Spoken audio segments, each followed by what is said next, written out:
Assalamualaikum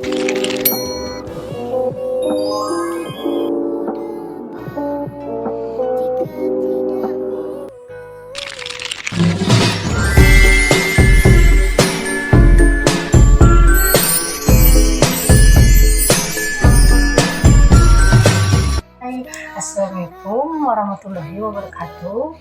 Perkenalkan, nama saya Inati Halawa, NIM 24255023, semester 3, program studi administrasi negara.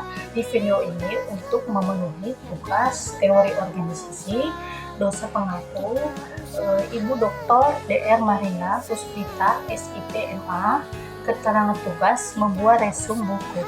Nah, di sini sebelum saya melanjutkan video saya ini, pertama yang saya hormati Ibu dosen pengaku mata kuliah teori organisasi Dr. Dr. Marina Puspita, SIP MA, dan semua teman-teman yang menonton video saya ini.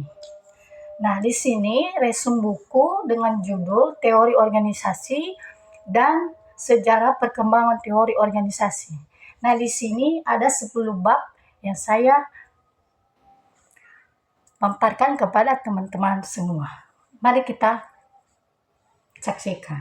Nah, di sini teori organisasi itu bab 1, teori organisasi dan sejarah perkembangan teori organisasi.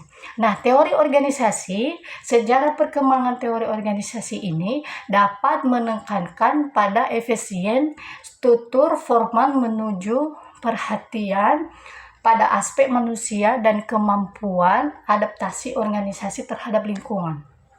Nah, bab yang selanjutnya yaitu bab 2. Nah, bab 2 ini konsep dasar hakikat organisasi.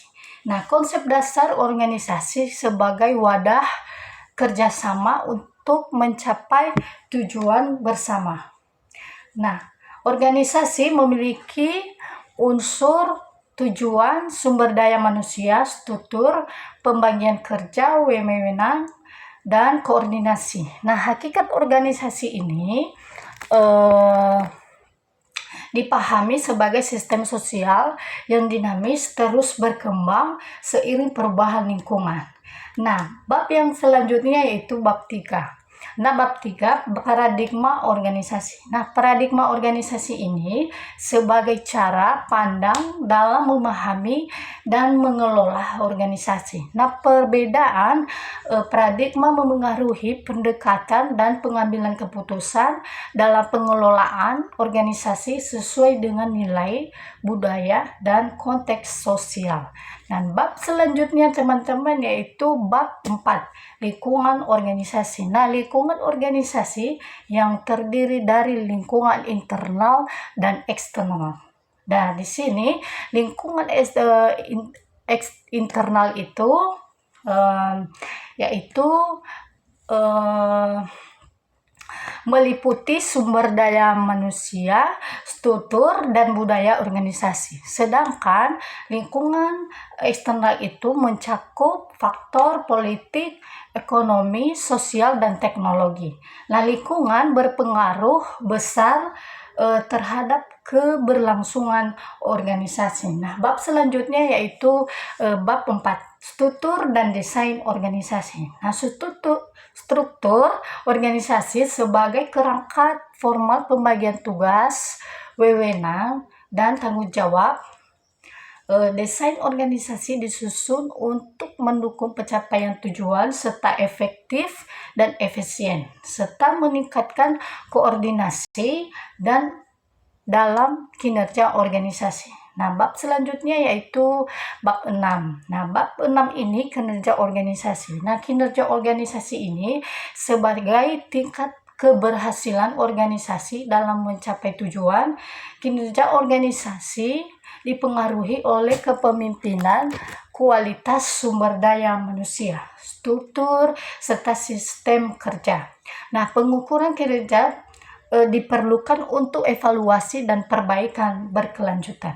Nah, bab yang selanjutnya yaitu bab 7. Bab 7 ini kepemimpinan organisasi. Peran kepemimpinan mengarah, mempengaruhi, dan menggerakkan anggota organisasi untuk mencapai tujuan. Nah, kepemimpinan dipahami sebagai faktor kunci yang menentukan keberhasilan organisasi, terutama dalam meningkatkan kinerja, membangun budaya organisasi, serta menghadapi situasi krisis. Nah, bab selanjutnya yaitu bab 8. Bab 8 di sini perubahan dan inovasi organisasi. Nah, inovasi yaitu adalah sebagai upaya organisasi untuk bertahan dan berkembang di tengah dinamika lingkungan yang terus berubah.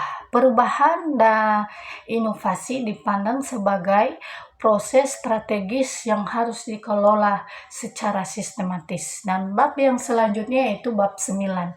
Nah, bab 9 teknologi organisasi. Nah, peran teknologi adalah sebagai faktor strategis dalam meningkatkan efektivitas dalam daya saing organisasi.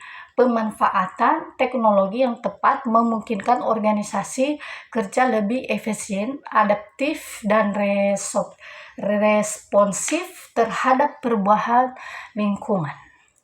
Nah, bab yang terakhir yaitu bab 10, isu-isu organisasi.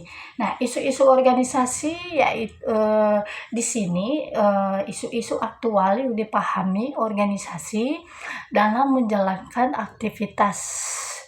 Nah, isu-isu tersebut perlu dikelola secara bijak agar tidak menghambat kinerja dan keberlangsungan organisasi. Nah, kesimpulan dari teori yang saya atau resume tentang teori dan sejarah perkembangan teori organisasi ini, yaitu kesimpulan buku teori organisasi ini yaitu memberikan pemahaman menyeluruh mengenai organisasi dalam sisi teori maupun praktik. Oleh karena itu, buku ini layak dijadikan referensi utama dalam mempelajari dan mengelola organisasi. Nah, di dalam video ini, kalau misalnya ada teman-teman yang menonton kurang berkenan, saya mohon maaf, dan sekian dari video saya ini. Dan saya kembali mengucapkan Assalamualaikum warahmatullahi wabarakatuh. Salam.